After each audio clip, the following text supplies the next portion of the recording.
Abang, saya nak tanya abang, motor yang tengah abang duduk ni motor apa ni bang? Ini model Suzuki RGX. Keluaran dia tahun 2003 dengan 2004 sahaja. Oh, 2 tahun je? 2 tahun sahaja, sebanyak 2,000 unit sahaja. Ada 2 color sahaja, kuning dan merah sahaja. Keadaan sekarang di Malaysia, nak kumpulkan 100 pun payah nak jumpa. Cerita sikit sejarah, macam mana abang dapatkan motor ni? Ke memang beli baru dulu? Tak, saya minat Suzuki sebab kawan-kawan punya pasal.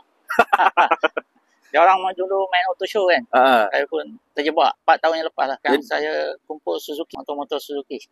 Okey, sekarang ni ada berapa banyak motor Suzuki rumah abang ni? Saya simpan setakat ni 3. 3? Antaranya? Ada RG Sport, second model. Dan RGX, 2 model, iaitu merah dan kuning.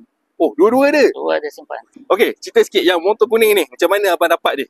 Oh, saya dulu dapat di Sarjana Putra. Masa tu owner nak jual, dia guna cover set Satria. Okey. Indon punya. Indon punya. So, condition masa dapat tu macam mana? Boleh lah. Kata orang, boleh jalan, gitu. Oh, maknanya masih boleh jalan lah? Boleh jalan. Sekarang ni, motor ni tak usik. Tak usik. Enjin apa semua tak usik. Oh, masih okey lagi? Saya, cuma saya tukar cover set je. Daripada segi spare part dia, susah ke senang? Spare part, susah. Dan harga dia melambung. Melambung lah? Dia punya cover set saja sekarang dah 1,300, 1,400.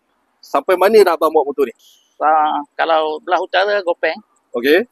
Kalau belah selatan, Melaka je. Melaka? So masih steady lah motor ni? Steady. Masih steady. Berapa lock atas highway tu?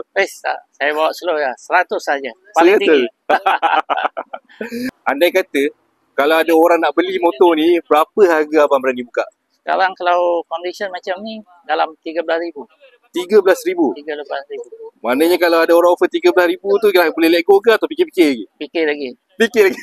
Okey. Jadi ada tak apa-apa next project yang abang nak buat? Tak. Saya lebih kekalkan pada standard. Lebih kekalkan pada standard ya?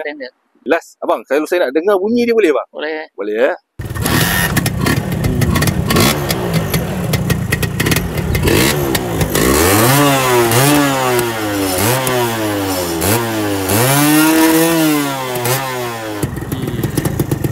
Okey bang, terima kasih banyak bang ya.